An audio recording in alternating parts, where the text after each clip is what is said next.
3 करोड़ की अमरीकी बग्गी को 17 लाख में तैयार किया।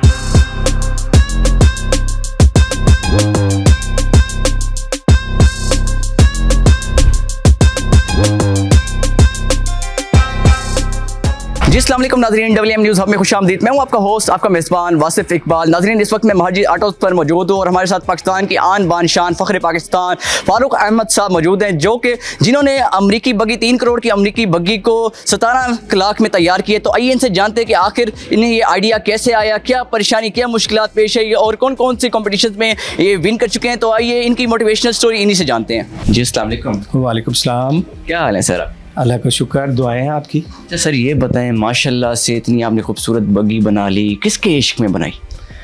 ये जो इश्क है ना, ये है कुछ ना कुछ करने का इश्क।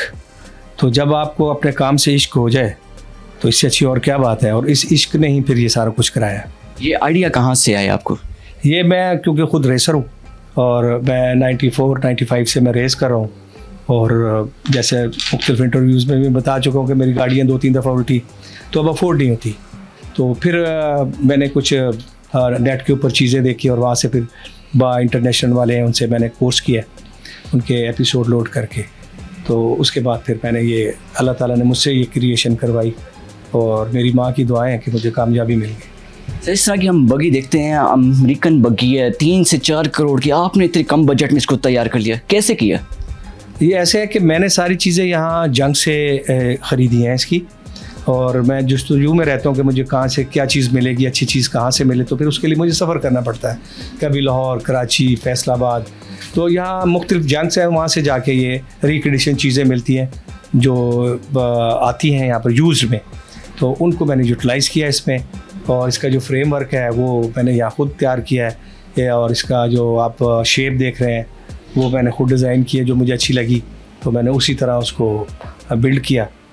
और अब वो आपके सामने है, मैं चला रहा हूँ माशाल्लाह। अभी जो थल में है मेरी तीसरी पोजीशन थी, और 2024 के अंदर अभी पिछले महीने जो चोलिस्तान हुई है उसके अंदर मेरी दूसरी पोजीशन है। अच्छा, लोगों को कलेक्शन रखने का शौक़ होता है, आपको कलेक्शन रखने का शौक़ था या फिर कॉम्पिटिशन्स के हवाले से आपने अपना ये शौक़ को, अपने शौक़ को, हॉबीज़ को बिल्ड किया?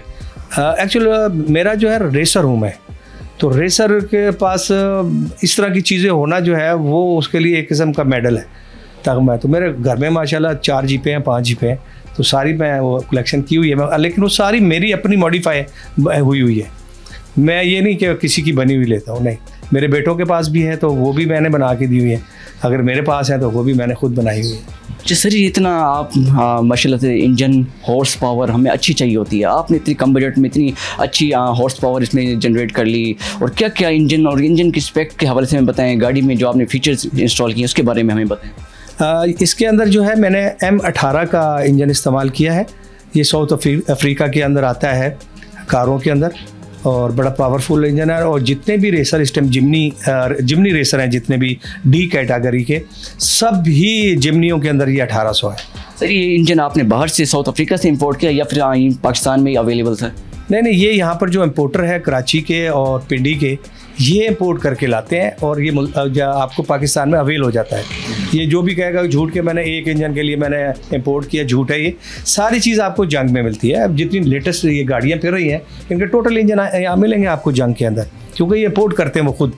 ये एक बंदा एक नहीं ला सकता, वो इकट्ठे 100, 500, 1000 जो है कंटेनर आता है उसका। इसके अलावा सर आपकी और कौन कौन सी हॉबीज़ हैं? माशाल्लाह जी, मैं स्पोर्ट्समैन हूँ। मैंने कमांडो कोर्स किया है, मैं स्विमिंग की हुई है, मैंने कोर्स किया हुआ है। उसके अंदर पोलो मैं खेलता रहा हूँ, स्विमर हूँ, राइडर हूँ, और क्या कहते हैं, मैं जूडो कराटे किया, मैं मिस्टर जूनियर रनर अप रहा हूँ, बॉडी बिल्डर भी रहा हूँ। बस ये मेरे शौक़ हैं बचपन से। सर, इन फ्यूचर्स के मज़ीद आपके क्या प्लान्स हैं? अल्लाह ताला ज़िंदगी और सेहत दे और हिम्मत दे, तो इंशाल्लाह मैं इसको जारी रखूँगा और इसमें नाम कमाने की कोशिश करूंगा और पाकिस्तान का नाम ऊंचा करने की कोशिश करूंगा कि ये पाकिस्तान की बनी हुई चीज़ है। ये ना कहें कि फ़ारूक ने बनाई है और ये कोई मेहर जी ऑटोज़ में बन गई है, गैराज में बनी है। ये जहाँ भी आप दिखाएंगे ये मेरे पाकिस्तान का नाम है, उन्हें पता लगे कि पाकिस्तान में भी टैलेंट है। इंटरनेशनल्स भी कोई कंपटीशन लड़ने का ख्वाहिश रखते हैं? मैं जब चोलिस्तान हम जाते हैं तो वहाँ पर इंटरनेशनल प्लेयर्स आते हैं, उनके साथ कंपटीशन होता है, लेकिन वो है बड़ी कैटेगरी में। वो मैं महमूद मजीद साहब हैं, मैं उनके साथ बैठता हूँ, मेरे दोस्त हैं, वो जैन के वालिद हैं जो चैम्पियन है इस टाइम 2024 का। ये मैं एशिया टीम का मैं मेंबर हूँ और मैं एशिया टीम की तरफ से रेस करता हूँ, तो उनके साथ भी कंपटीशन रहता है, क्यों नहीं रहता। सर ये जो बग्गी बनाते हैं ये फॉर सेल भी है या फिर सिर्फ अपने शौक के लिए आपने बनाई है? नहीं, ये मैंने एक्चुअली उन लोगों के लिए बनाई है जो जिमनी को अफोर्ड नहीं कर सकते, जो डी कैटेगरी में जाना चाहते हैं, उनको बेस चाहिए कि भाई स्टार्ट कहाँ से करें। तो वो उठते ही 1 करोड़ की तो गाड़ी नहीं ले सकते, जिमनी इस टाइम 1 करोड़ रुपए की। तो मैं ये चाहता हूँ कि 16-17 लाख रुपए में अगर उनको ये मिले और इसके अंदर फिर आपको हर चीज़ जंग में मिलेगी और सस्ती मिलेगी, और इसमें टॉपल होने का कोई अंदेशा नहीं है, उलटने का इतना ख़तरा नहीं है दूसरी गाड़ियों की निस्बत, क्योंकि ये बहुत चौड़ी है और इसका इंडिपेंडेंट सस्पेंशन है। अच्छा सर, जो हमारे चैनल्स के रेफरेंस से यहाँ से आपके पास हैं तो आप उनको तमाम तरह सर्विसेज प्रोवाइड करेंगे? बिल्कुल, क्यों नहीं जी, आप उनको भेजें, वो हमसे परचेज़ करें, उनको हम बल्कि उसमें आपके चैनल की उस से रियायत भी कर देंगे और उनको क्या कहते हैं जो है सर्विसेज वो भी देंगे। मेरा जो नंबर है वो सबको पता है, 0300 963 4110। तो इस पे कॉल करके जो मुझसे मालूमात भी लेनी है और कुछ पूछना चाहें जो भी बताऊंगा उनको इंशाल्लाह। सर माशाल्लाह से एक लंबे अरसे से आप इस फील्ड में वर्क करें, काम करें, तो अगर कोई और यूथ भी इस फील्ड की तरफ आना चाहे तो उनको भी आप ये हुनर फराम करते हैं, उनको सिखाते हैं? मैं कहूँगा जी मेरे पास आएँ और आके मुझसे सीखें, मैं सिखाऊँगा। मैं कोई ख़ानदानी तो हूँ नहीं कि मैंने ख़ानदान से मेरा ये कोई पैशन रहा हो। ये तो मेरे जो उस्ताद थे वो भी ऐसे थे, उन्होंने मुझे इस तरह सिखाया और आगे मेरे लॉट्स ऑफ इस तरह के स्टूडेंट्स हैं जो इस टाइम सऊदीया में हैं और कुछ दुबई है, कुछ बाहर गए हैं, अमेरिका गए हैं, तो वो यहाँ से सीख के गए। ये जो अताई है वो नहीं छुपा सकता। अगर वो ख़ानदानी है तो वो छुपा के क्या करेगा हुनर को। अगर एक उस्ताद है वो अगर किसी को तालीम ही नहीं दे सकता तो फिर वो उस्ताद तो ना हुआ। जो यहाँ मन में है अगर वो आप उसको नहीं बताते तो फिर आप तो बोक्स कर रहे हैं, आप तो फिर इस काबिल ही नहीं है कि आप उस्ताद खिलाएं। अच्छा सर, हम देखते हैं रेसेस में अक्सर गाड़ियाँ उलट जाती हैं, आपके साथ भी कभी इस तरह का कोई वाक़या हुआ है कि कंपटीशन में आपके कोई गाड़ी उलट गई हो? माशाल्लाह जी 2009 में जलमक्सी के अंदर मेरी गाड़ी उल्टी, लेकिन फिर भी मेरी तीसरी पोजीशन रही। चकवाल में चोलिस्तान में मेरी उल्टी गाड़ी, उसमें मेरी पोजीशन नहीं आई, फिर चकवाल में उल्टी गाड़ी, और उसके बाद फिर मैं 2017 में मैंने डी कैटेगरी के अंदर चोलिस्तान में मेरी सेकंड पोजीशन आई, और स्कर्दू में मैं 2 दफ़ा का चैम्पियन हूँ। दोनों साल मेरी 3rd पोजीशन रही है डी कैटेगरी में। अब मैं जो है कुछ साल से मैं महमूद मजीद साहब के साथ सी कैटेगरी में वीगो में बैठ रहा हूँ और माशाल्लाह बहुत सारी विनिंग उनके साथ की है।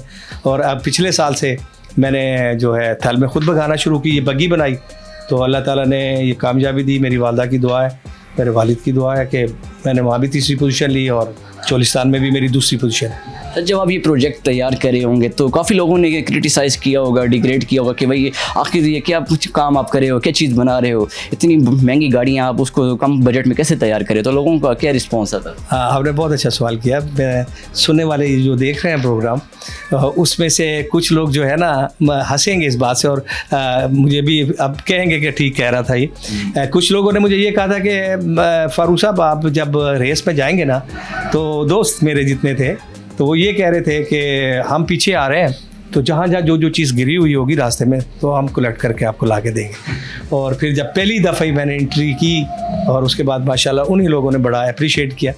और जब आपको कोई इस तरह का आपके ऊपर टफ़ टाइम आता है कि आपके ऊपर तनकीद करता है कोई, तो आप उससे ताकत लें, उससे अपना मॉरल को जो है ना वो हाई करें, वो उसका कंपटीशन करें कि इस बंदे ने ये बात की, अब मैंने इसको करके दिखाना है। तो जब आप करके दिखाने की जस्तजू करते हैं और अपने रब से मदद मांगते हैं तो वो करता है। सर कॉम्पिटिशन्स में बहुत से इंटरनेशनल प्लेयर्स होंगे, रेसर्स होंगे, उन्होंने आपका ये काम देख के आपको अप्रिशिएट किया होगा, थोड़ा उस हवाले से कुछ बताइए। जी, मैं एक्चुअली हमारा जो बड़े सीनियर्स हैं उनमें नादर मक्सी साहब आते हैं और वो यानी कि एक बहुत ही दरवेश किस्म के इंसान और प्यार करने वाले इंसान है और बहुत बड़ा नाम है और हम साथ ही होते हैं हर रेस के अंदर। और उनकी सबसे अच्छी बात जो मैंने अभी आपको बताई है कि जो बंदा यहाँ से सिखाना चाहता है तो वो सिखाता भी बहुत अच्छा। तो हमारी ट्रेनिंग भी उन्होंने की, यानी कि मेरी गाड़ी में बैठ के भी मुझे उन्होंने सिखाया हुआ है। तो बात ऐसी है कि जो बड़े लोग हैं उनकी सोबत में बैठने से आपको कुछ ना कुछ मिलता है। तो मैंने तकरीबन अपने सीनियर से ज़्यादा सीखा। अच्छा सर, इंटरनेशनल जब आप कंपटीशन लड़ रहे थे तो काफ़ी लोगों ने, जो बाहर के इंटरनेशनल प्लेयर्स हैं, रेसर्स हैं, उन्होंने आपकी गाड़ी की कोई कीमत भी लगाई होगी कि भाई इतने में ये गाड़ी हमें दे दो, हमें पसंद आई है? नहीं, वो थाईलैंड से हैं। उन्होंने देखा और उन्होंने बड़ा अप्रिशिएट किया। स्लीम पिंडन नाम है उनका, और वो खुद ये मॉडिफाई गाड़ियाँ बनाते हैं और वो थाईलैंड से आते हैं रेस करने के लिए। वो फैसल नियाजी साहब के भी और सारों के जितने रेसर हैं उनकी गाड़ी वो भी बनाते हैं, वो थाईलैंड से आके। तो उन्होंने देखी और बड़ा अप्रिशिएट किया वो। अच्छा सर, आखिर में कोई पैगाम देना चाहेंगे देखने वालों को, और जो इस चीज़ का शौक़ रखते हैं, रेसिंग का जो शौक़ रखते हैं, सेफ्टी के हवाले से कोई पैगाम देना चाहेंगे? मैं सबसे पहले तो अपने जो मेरे छोटे भाई हैं और जो रेसर हैं जो सड़कों पे रेस करते हैं, ये मैं यहाँ देखता हूँ कि इतवार वाले दिन हैवी बाइक्स लेके और सड़क के ऊपर हाई स्पीड जा रहे होते हैं। ये मैं अमूमन यही पैगाम देता हूँ, खुदा के लिए ना अपने माँ बाप को तकलीफ़ दो और ना अपने ज़िंदगी के साथ ज़्यादती करें। कि ये गेम जो है ये है खेलने की, सड़कों पे खेलने के लिए। हम आपको वो जगह प्रोवाइड कर दी है हमने। हमारे पास मोटरसाइकिल है, क्वाड बाइक है, बग्गी है, जिमनियाँ है, वीगो है, यानी कि क्रूजिंग है। आप आए चोलिस्तान में भगाएं, उल्टाएं, उसकी एक कोई ना कोई चीज़ बीच में ऐसी है, सेफ्टियाँ हैं कि जिससे आपको चोट नहीं लगती। मैं 3 दफ़ा अब आपके सामने उल्टा के बैठूँ, अल्हम्दुलिल्लाह कि अल्लाह ताला ने मुझ पर रहमत की और कुछ सेफ्टियाँ थी जिसकी वजह से मैं बच गया। ठीक है ना। तो इसी तरह ये सड़कों पे ना वन व्हीलिंग करें, वहाँ पर आए, वहाँ जो मर्जी करें, वहाँ पर अपना टैलेंट दिखाएं और आप लोग उनको दिखाएं। सर ये बताइएगा, गाड़ी, जीप, बग्गी, इसके अलावा और बाइक की मॉडिफिकेशन आप करते हैं? अरे बाइक मैं मॉडिफाई नहीं करता, लेकिन मैंने बहुत अच्छा बहुत हैवी बाइक्स रखी और मेरे काफ़ी चोटें हैं मेरे, ठीक है लगी। लेकिन मैं ना वही बता रहा हूँ, मैं ट्रैवल का ज़्यादा शौकीन था बाइक्स में। तो मैंने पूरा पाकिस्तान मैंने मोटरसाइकिल पे फिरा हुआ। पूरा पाकिस्तान आपने एक्सप्लोर किया बाइक? 90s में मैंने पूरा आपका ये कराची से लेके और सियाचिन तक गया हुआ हूँ मैं। 90s पे उस वक्त तो वहाँ रास्ते सही नहीं हुआ करते थे, तो ये हैवी बाइक्स भी नहीं थे मेरे पास उस टाइम। था वो 110 था, फिर 125 82 में आया, तो फिर मैं 82 में भी गया। मैं सारा नॉर्दर्न एरिया सारा फिरा, झील सैफल मलूक इधर उधर। तो रोड भी नहीं हुआ करते थे, कैसे आप? ग्लेशियर क्रॉस करके जी वहाँ पर जब मैं नारायण पहुँचे तो ग्लेशियर थे, तो वो कहते थे ये नहीं जाएगा बाइक, लेकिन मैं नारायण गया वहाँ पर, तो फिर मैंने पूरा झील सैफल मलूक तक लेके गया और मैंने टूर की है। हाँ जी। तो नाज़रीन, ये थे फारूक अहमद साहब, जिनकी मोटिवेशनल स्टोरी हमने आप तक पहुंचाई। उम्मीद करते हैं कि ये स्टोरी आपको पसंद आई होगी। इसी के साथ ही अपने मेज़बान वासिफ इकबाल को दीजिए इजाज़त। अल्लाह ने के बाद।